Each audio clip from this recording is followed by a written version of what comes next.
రకంగా తెలుగుదేశం పార్టీకి వీళ్ళే పచ్చ చొక్కాలు వేసుకొని పనిచేశారు అని చెప్పడానికి సాక్షాత్తు ఇక్కడ డిఐజీ అదే పనిగా పులివెందులకు వచ్చి కూర్చున్నాడు ఆయన. నేను రాత్రి నుంచే దౌర్జన్యకాండ స్టార్టు దగ్గరుండి ఆయన సమక్షంలోనే జరిగించినాడు.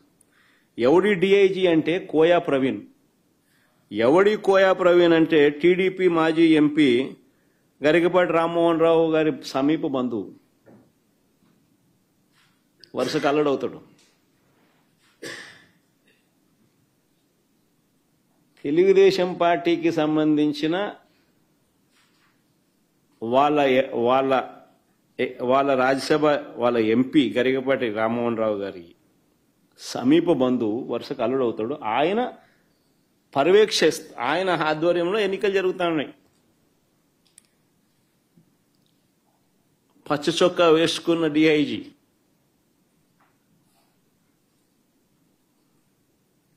ఆయనకు సంబంధించిన డిఎస్పీలు, ఆయనకు సంబంధించిన సిఐలు హ్యాండ్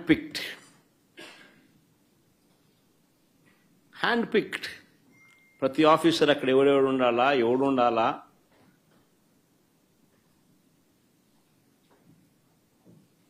ఎస్ఐలు ఎవడు ఉండాలా, సిఐలు ఎవడు ఉండాలా,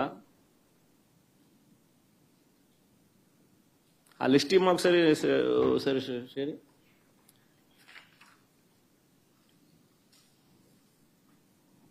చంద్రబాబు నాయుడు పరిపాలనలో అసలు పోలీసులు ఎవరైనా చంద్రబాబు నాయుడు మాట వినకపోతే పరిస్థితి ఏమిటో తెలుసా? డీజీ స్థాయిలో ఉన్న అధికారులు సైతం జైళ్ల పాలు. PSR Anjaneyulu jail. దళిత వర్గానికి చెందిన డీజీ స్థాయి అధికారి సునీల్ కుమార్ అరెస్టెడ్. మరో additional DG Sanjay arrested. DIG Vishal Gunni arrested, case booked.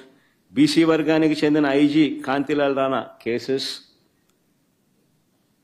ఇంకా తదితరులు ఎంతో మంది సస్పెండెడ్, హెరాస్డ్, అరెస్టెడ్ కేటగిరీలో. మరెందరో ఎస్పీల మీద తప్పుడు కేసులు పెట్టి విచారణ పేరుతో వేధిస్తా ఉన్నారు.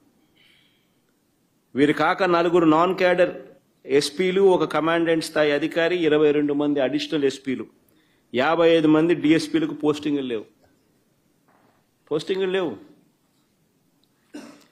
మరో 6 డిఎస్పీలు, 3 అడిషనల్ కమాండెంట్లు, 2 అసిస్టెంట్ కమాండెంట్లు కూడా హెడ్ క్వార్టర్స్ లో రిపోర్టింగ్ చేయిస్తున్నారు.